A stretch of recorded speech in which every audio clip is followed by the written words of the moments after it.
সুপ্রিয় দর্শক, আমি মোর্শেদুল ইসলাম সবাইকে স্বাগত জানাচ্ছি সম্পাদকীয়তে। আজ মহান মে দিবস, আর এই মে দিবসকে সামনে রেখে আমরা জানার চেষ্টা করব কেমন আছেন আমাদের শ্রমজীবীরা। আমাদের সাথে আজকে যারা অতিথি হিসেবে উপস্থিত রয়েছেন, মুজাহিদুল ইসলাম সেলিম, সভাপতি বাংলাদেশের কমিউনিস্ট পার্টি, এস.এম. আশরাফুজ্জামান, শ্রম পরিচালক, শ্রম পরিদপ্তর এবং যুগ্ম সচিব, ডাক্তার ওয়াজেদুল ইসলাম খান, সাধারণ সম্পাদক, বাংলাদেশ ট্রেড ইউনিয়ন কেন্দ্র। প্রিয় দর্শক, আপনারাও হয়তো সরাসরি আমাদের সাথে টেলিফোনে যোগাযোগ করতে পারবেন, তবে আমরা টেলিভিশনের পর্দায় যে নাম্বারগুলো দেওয়া আছে সেই নাম্বারগুলোতে আপনারা টেলিফোন করতে পারবেন। এছাড়া ফেসবুক এবং SMS এর মাধ্যমে আপনাদের মন্তব্য পাঠাতে পারবেন। তো আমরা আলোচনায় যাবার আগে একটু দেখে নেব এই মুহূর্তের প্রধান শিরোনামগুলো। রাজধানীর কারওয়ান বাজারে হাসিনা মার্কেটে ভয়াবহ আগুন, তীব্র বাতাসে ছড়িয়ে পড়ছে আশপাশে, নিয়ন্ত্রণে হিমশিম খাচ্ছে ফায়ার সার্ভিস।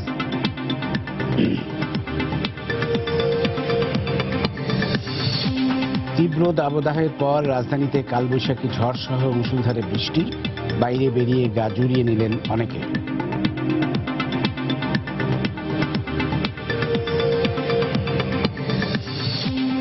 সারা দেশে শুধু আওয়ামী লীগের লোকজনই অধিকার ভোগ করছে, আর সাধারণ মানুষ হচ্ছে হত্যা গুমের শিকার।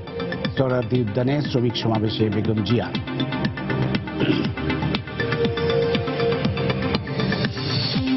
অধিকার চাইতে গিয়ে বিএনপি জামায়াত সরকারের সময় গুলি খেয়ে মরতে হয়েছে শ্রমিকদের, মে দিবসের আলোচনায় প্রধানমন্ত্রী।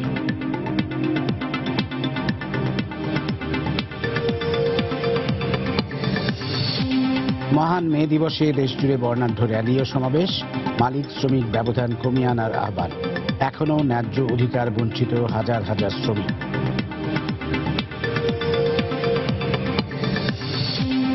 এবং বর্ষায় বড় ধরনের চ্যালেঞ্জের মুখে পড়বে পদ্মা সেতু প্রকল্পের কাজ। তীব্র স্রোতে কঠিন হবে মাওয়া প্রান্তের পাইলিং, চলবে জাজিরা প্রান্তে।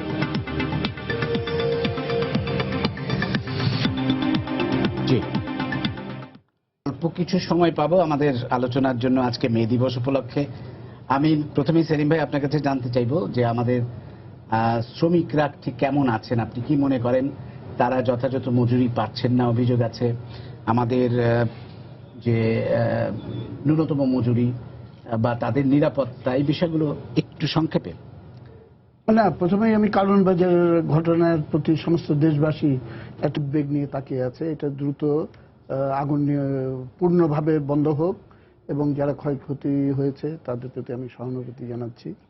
এবং এমন একটা দিনে এরকম এই ঘটনাটা ঘটলো যেটা শ্রমিক শ্রেণীর আনন্দ উৎসবের দিন, আন্তর্জাতিক সংগতির দিন, সংগ্রামের নতুন শপথ গ্রহণের দিন। এবং 130 বছর আগে তখন শ্রমিকরা আওয়াজ তুলেছিল যে 8 ঘন্টা কাজ, 8 ঘন্টা বিশ্রাম, আর 8 ঘন্টা বিনোদন ও সংগ্রাম। এবং 8-16 ঘন্টা বাদ দিলে বাকি 8 ঘন্টাটাই বিবেচনা করা যেতে পারে যে তার নিজস্ব, হয় আরাম ফুর্তি করবে, বিনোদন করবে বা সংগ্রাম করবে, সেটা নিজের মতো করে ব্যবহার করবে। বাকিটা হলো মালিকের কাছে সে জিম্মি হয়ে থাকছে। এখন আমাদের দেশে যদি প্রথমে আমি বলি, 8 ঘন্টা কাজের সময়ের ব্যাপারে আইন এবং বিধিবিধান যাই থাকুক না কেন, বাস্তবে সেটার প্রয়োগ আমরা খুব বেশি সর্বত্র হচ্ছে বলে এটা দেখা যায় না। প্রথমত অর্গানাইজ সেক্টরের ভেতরেও আমরা দেখতে পাবো যে সেখানে এমনভাবে তাদের মজুরিটা নির্ধারিত আছে যে সেই মজুরিতে তার সংসার চলে না, যার ফলে একটা বাধ্যবাধকতার সৃষ্টি হয় ওভারটাইম কাজ করে তার পারিশ্রমিকটা অর্জন করায়। সুতরাং এটা একটা পরোক্ষভাবে 8 ঘন্টার বেশি কাজ করতে একটা বাধ্য করার পরিস্থিতির ভিতরে ছেড়ে দেওয়া হয়। আর মজুরির কথাটা যদি বলেন, মজুরির ব্যাপারটা তো হলো বাজার দরের সঙ্গে আমাকে সামঞ্জস্যপূর্ণ করে বিবেচনা না করলে এইটা ন্যায্য কি অন্যায্য এটা কোনোদিন বিবেচনা করা যাবে না। দ্বিতীয়ত, কেবলমাত্র বাজার দরের সঙ্গে আপনি সামঞ্জস্য করলেই হবে না। আমরা যদি বলি যে দেশ উন্নতি হচ্ছে এবং অগ্রগতি হচ্ছে, তাহলে সেই অগ্রগতির সঙ্গে সমান অনুপাতে শ্রমিকের যদি জীবনের মানটা আমরা বাড়াতে না পারি তাহলে পরে তো হবে না। সম্প্রতি একটা হিসাবে দেখা গেছে যে আমাদের সাম্প্রতিক বছরগুলিতে যেই পরিমাণে আমাদের অর্থনৈতিক প্রসারতা হয়েছে, সেই প্রসারতার কেবলমাত্র 40%-এরও কম শ্রমিকদের কাছে এসে পৌঁছেছে। তাহলে বাকি অংশটা কার কাছে গেল? সেটা চলে যাচ্ছে কিন্তু মুষ্টিমেয় কিছু মালিক শ্রেণী বলে কথিত তাদের হাতে। এবং মজুরির ব্যাপারে এটা আরেকটা ঘটনা ঘটেছে যে আমাদের মন্ত্রী, মিনিস্টার, এমপি এবং ব্যুরোক্র্যাটস এবং সরকারি কর্মচারী যারা হলো আমাদের ওয়ার্কিং ফোর্সের খুব বেশি হলে 4% হবে, তাহলে পরে বাকি 96%কে বাদ দিয়ে তাদের বেতন ডবল করে দেওয়ার ফলে বাজারে মূল্য বৃদ্ধি পাওয়ায় আজকে কিন্তু 96% তারা ক্ষতিগ্রস্ত হচ্ছে। কেননা আগের বেতনেই বা আগের মজুরিতেই তাকে কিন্তু কিনতে হচ্ছে যে জিনিসের দাম বেড়ে গেছে। সুতরাং এইখানে এমন একটা অবস্থা যেখানে যে কোনো যুক্তিসঙ্গত মানে ইনসাফের উপরে ভিত্তি করে এই কথা বলতে বাধ্য যে যদি অন্যদের বেতন ডবল করা হয় তাহলে শ্রমিকের বেতন কেন ডবল করা হবে না? পে কমিশন করা হলো, কিন্তু মজুরি কমিশন করে সেটা বাস্তবায়ন করার জন্য এখনো পদক্ষেপ নেওয়া হয়নি। আমি হিসাব করে দেখেছি যে একটা সাধারণভাবে জীবিকা নির্বাহের জন্য যেটুক প্রয়োজন তার ক্যালোরি ইনটেক এবং অন্যান্য মিনিমাম রিকোয়ারমেন্ট যেটা, সেইটা বাসা ভাড়া ইত্যাদি বাদ দিলে 10,000 টাকা মাসে না হলে পরে এটা হয় না। এটার সঙ্গে যদি 4,000 টাকা ভাড়া যোগ করেন, 1,000 টাকা যাতায়াত যোগ করেন, আর 1,000 টাকা যদি তার মেডিকেল অ্যালাউন্স যোগ করেন, তাহলে পরে এইটা টোটাল দাঁড়ায় হলো মাসে 16,000 টাকা। তারপরে এইটা মিনিমাম ওয়েজ করে তারপরে বিভিন্ন সেক্টরকে আপনি যদি ভাগ ভাগ করে তার স্ট্রাকচারগুলো দাঁড় করান তাহলে পরে সেটাকে যুক্তিসঙ্গত ও ন্যায়সঙ্গত বলতে পারি। কিন্তু এখানে বুঝতে হবে যে আমাদের গোটা অর্থনৈতিক ফিলসফি দর্শনটাই হলো এর বিপরীত। কারণ সেখানে বলা হচ্ছে যে আমাদের কিছু লোকের হাতে টাকা পুঞ্জীভূত হওয়া প্রয়োজন যাতে করে নাকি সেটা ইনভেস্টেড হয় এবং সেটা একসময় চুইয়ে পড়তে পড়তে গরিবের কাছে যাবে। কিন্তু সেটা চুইয়ে পড়ে না, সেই টাকা চলে যায় কিন্তু বেগম পাড়া বলে পরিচিত বা মালয়েশিয়ায় করছে এইভাবে হচ্ছে। বা একজন লোকের কথা শুনলাম কি যেন নাম, প্রিন্স না কি যেন বলে, 1 লক্ষ কোটি টাকার মালিক, সে সুইজারল্যান্ড এবং অন্যান্য জায়গায় ব্যাংকে জমা করে রেখেছে। তারপরে আমাদের অর্থনীতির ফিলসফিটাই এমনভাবে পরিচালিত যে আমরা হচ্ছি। আর নিরাপত্তার প্রশ্নটা দেখেন যে রানা প্লাজার ঘটনা ঘটেছে 3 বছর আগে, এখনো পর্যন্ত মামলার যে সাক্ষী প্রমাণ গ্রহণ করা সেটা কিন্তু এখনো পর্যন্ত শুরু হয়নি। এবং ট্রেড ইউনিয়ন অধিকারের ব্যাপারটা সবসময় নেগলেক্টেড হয়েছে। নতুন নতুন আইন করা হয়েছে, এখানে ট্রেড ইউনিয়ন নেতা আছেন, তিনি আরো ভালো করে বলতে পারবেন যে কোন কোন জায়গায় এমন কতগুলো ফাঁক তৈরি করা হয়েছে যাতে করে নাকি শ্রমিকরা স্বাধীনভাবে একটা প্রগতিশীল ধারায় ট্রেড ইউনিয়ন যাতে না করতে পারে। আর একটা কথা আমি না বলে পারছি না, দেখেন 365 দিনের ভিতরে একটা দিন হলো শ্রমিকের দিন, কিন্তু ওরা এত লোভী এই একটা দিনও শ্রমিককে দিবে না। এই দিনেও সরকারিভাবে স্লোগান দেওয়া হয়েছে যে শ্রমিক মালিক ভাই ভাই এবং এই ঐক্য করো। তাহলে এই স্লোগানটা আরেকটা দিনে দেন না, এই দিনটা তো হলো শ্রমিকের দিন এবং এখানে মালিকের সঙ্গে আত্মীয়তা বন্ধুত্বের প্রশ্নটা এই দিনে কেন উত্থাপন করে একটা শ্রমিকের দিনেরও অর্ধেকটা কেটে নেওয়া হচ্ছে, এইটা একেবারেই গ্রহণযোগ্য নয়। জি, এস এম আশরাফুজ্জামান, আপনার কাছে এই বিষয়ে জানতে চাইবো যে এই স্লোগানটা কেন এবার আপনারা নির্ধারণ করলেন এবং আসলেই আমাদের শ্রমিকদের জন্য আপনারা কি করছেন? ধন্যবাদ আপনাকে। সেলিম সাহেব বললেন যে আজকের এই দিনে এটা শ্রমিকের দিন। শ্রমিকের দিন ডেফিনেটলি। আমি যেটা বলতে চাই সেটি হচ্ছে যে শ্রমিক যেমন এককভাবে চলতে পারবেন না, শ্রমিককে যদি মালিক না থাকেন, শ্রমিক এবং মালিকের যদি সহমর্মিতা এবং পারস্পরিক সম্পর্ক এবং সুসম্পর্ক যদি না থাকে, তা সেই ক্ষেত্রে কেবলমাত্র যদি শ্রমিকই থাকে, মালিক যদি এই ক্ষেত্রে নীরব থাকে, সেই ক্ষেত্রে শ্রমিকের কোনো উপকার আসবে না। মালিককেও এগিয়ে আসতে হবে এবং মালিক এবং শ্রমিক যখন দুইজনে পরস্পরের মধ্যে যে একটা বন্ধন, সেই বন্ধনটি হচ্ছে যে আন্ডারস্ট্যান্ডিং বা যেভাবেই বলেন না কেন, সেই বন্ধনটি যদি সৃষ্টি হয় তখনই কেবলমাত্র এই শ্রমিকেরও যেমন উন্নতি হবে এবং একইভাবে আমার শিল্প বাঁচবে এবং যখন শিল্প বাঁচবে তখন শ্রমিকও বাঁচবে। এই জন্যই আমরা এটিকে যে এককভাবে শ্রমিক যেমন বেঁচে থাকা সম্ভব নয়, আবার শ্রমিকবিহীন মালিকও কোনো কিছু করা সম্ভব নয়। এই জন্যই কিন্তু আমাদের এবারের স্লোগানটি নির্ধারিত হয়েছে যে মে দিবসের মর্মবাণী শ্রমিক মালিক ঐক্য জানি। যদি এই মর্মবাণীটি হচ্ছে এই যে শ্রমিকের অধিকার নিশ্চিত করা, শ্রমিকের ভালো থাকার বিষয়টি, সেটি আসবে মালিকের কাছে, যে শ্রমিক যে শ্রম দিচ্ছে সেই শ্রমের বিনিময়ে মালিক তাকে পারিশ্রমিক দিবে বা তার মজুরি আসবে। তো এই সুসম্পর্কটি যদি তাদের মধ্যে গড়ে ওঠে তখনই এটি ফলপ্রসূ হবে। সেই কারণেই আমরা এই ধরনের স্লোগান নিয়েছি। এখানে একটি কথা বলেছেন ট্রেড ইউনিয়ন সংক্রান্ত।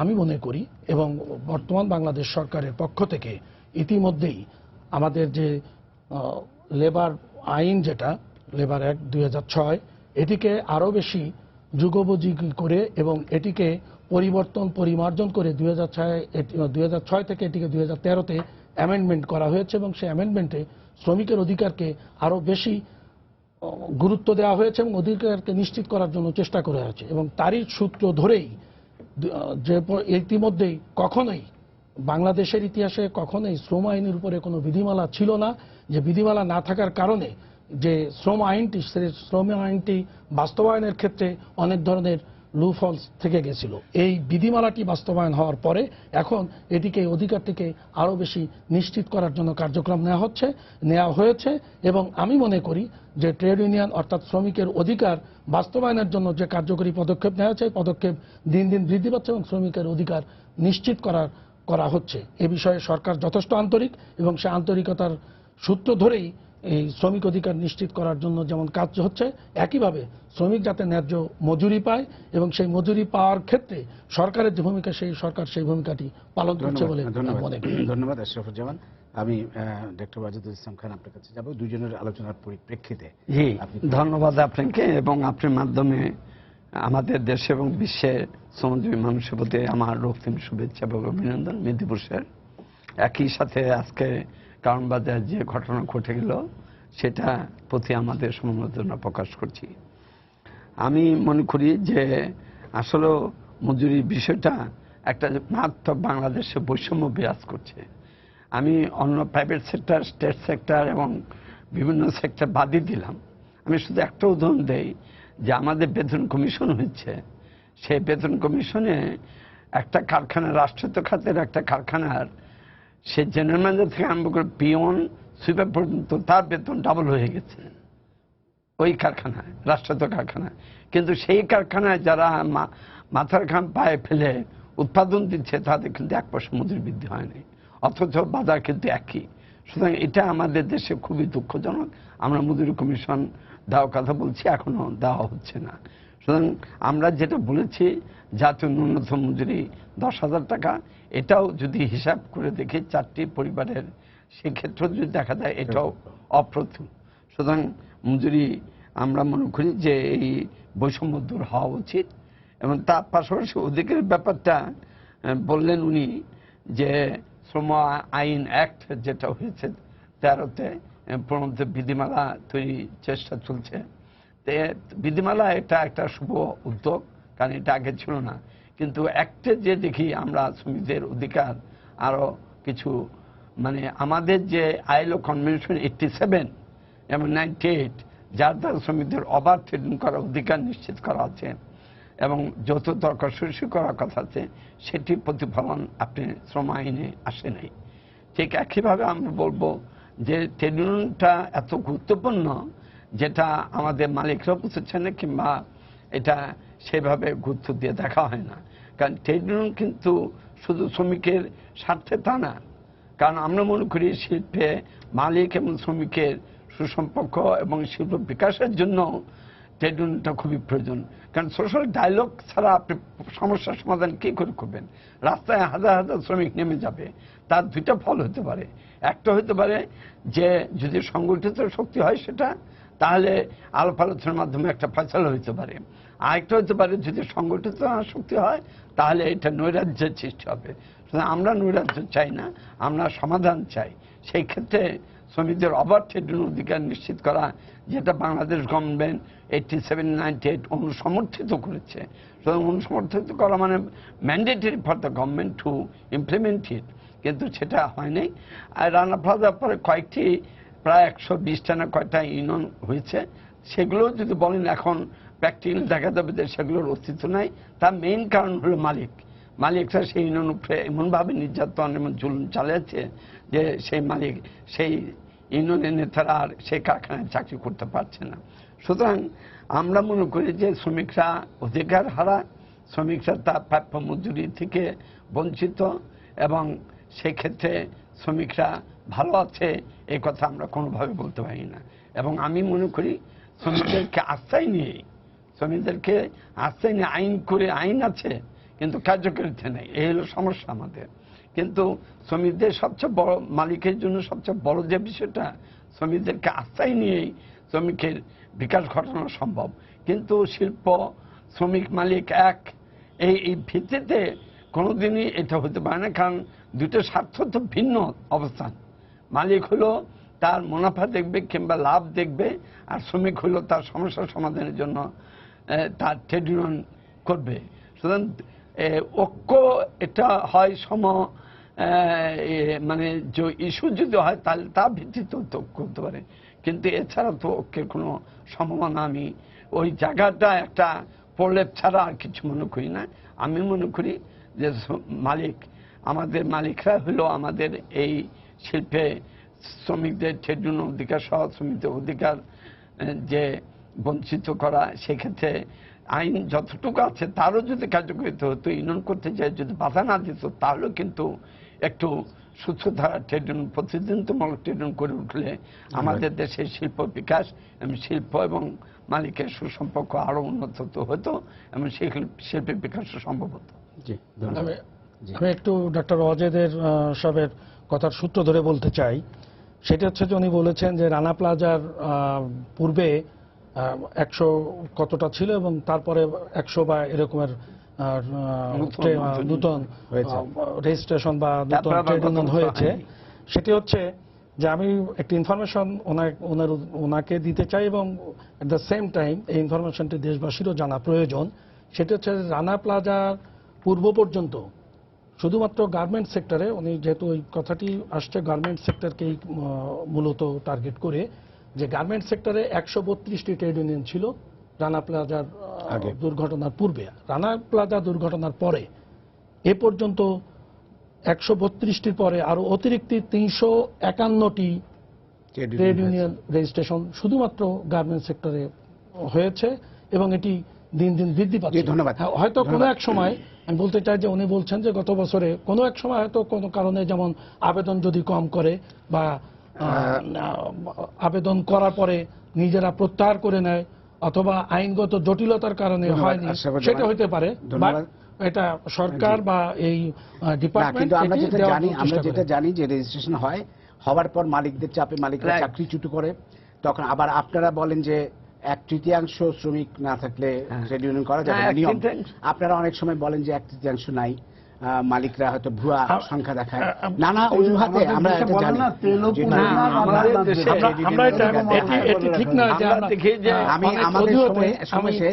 আমি বলতে চাই যে কোনো অজুহাত দেখিয়ে এটা করা হয় না, এটা আইনগত ভাবে। এবং যদি সরকারের 30% যদি সমর্থন না থাকে সেই ক্ষেত্রে দেওয়া সম্ভব হয় না। আমরা ওই বিষয়ে যাব না। আমাদের নারী শ্রমিকরা একটা বিশাল বৈষম্যের শিকার। আমরা জানি যে একই কাজ করে পুরুষ শ্রমিকরা যা পায় নারী শ্রমিকরা তার অর্ধেক বা কোনো কোনো সময় কম মজুরি পায়, বিশেষ করে এই যে নির্মাণ কাজে বা বিভিন্ন ভাবে। এইটার কোনো সুরাহা কেন হচ্ছে না? না, এটা হবে না, কারণ আমাদের রাষ্ট্রীয় দর্শন, আমরা মুক্তিযুদ্ধ করালো, আমরা মুক্তিযুদ্ধ করেছিলাম সমাজতন্ত্রের জন্য। এখন রাষ্ট্র সমাজতন্ত্র পরিত্যাগ করে বাজার অর্থনীতির ভেতরে চলে গেছে এবং প্রাইভেটাইজেশনের ভেতরে চলে গেছে। বঙ্গবন্ধু কোন নীতি নিয়েছিল, তাজউদ্দিন সাহেব কোন নীতি নিয়েছিল, তা আপনি সেটা তো আশা করতে পারেন না। এবং আমাদের শ্রম মন্ত্রণালয়ের নাম পরিবর্তন করে শ্রম এবং মালিক মন্ত্রণালয় এইটা করার জন্য আমি সবিনয়ে অনুরোধ করব। কেননা যদি এই মন্ত্রণালয়ের দায়িত্ব হয় শ্রমিক এবং মালিকের বন্ধুত্ব। ধন্যবাদ। আমাদেরকে শেষ করতে হচ্ছে, সেলিম ভাই আমাদের শেষ করতে হচ্ছে। আমাদের ধন্যবাদ, আমাদের আর সময় নাই, প্লিজ আমাদের সময় নাই, আমাদের শেষ করতে হচ্ছে। আমরা জানি যে 1886 সালে আমেরিকার শিকাগো শহরের হে মার্কেটে যে শ্রমিক আন্দোলন শুরু হয়েছিল 8 ঘন্টা মজুরির দাবিতে, তারপরে সেখানে অনেক শ্রমিক নিহত হয়েছিলেন। 1889 সালে প্যারিসে এটা প্রথম এই দিবসটাকে শ্রমিক সংহতি দিবস হিসেবে, পরবর্তীকালে যেটা মে দিবস হিসেবে ঘোষিত হয়। তা আমরা চাইবো যে এই দিবসটিতে অন্তত আমাদের শ্রমিকদের নিয়ে আমরা কথা বলবো, আমাদের শ্রমিকরা যেন ভালো থাকে সেই প্রত্যাশা ব্যক্ত করে আপনাদের সবাইকে ধন্যবাদ জানিয়ে এবং অল্প আলোচনা করার সুযোগ পাওয়ার জন্য আপনাদের আন্তরিকভাবে দুঃখ প্রকাশ করে শেষ করছি আজকের সম্পাদকীয়। প্রিয় দর্শক, সবাইকে শুভেচ্ছা। আগামীকাল আবারও দেখা হবে রাত 10টায়। দেখার আমন্ত্রণ রইল। শুভরাত্রি।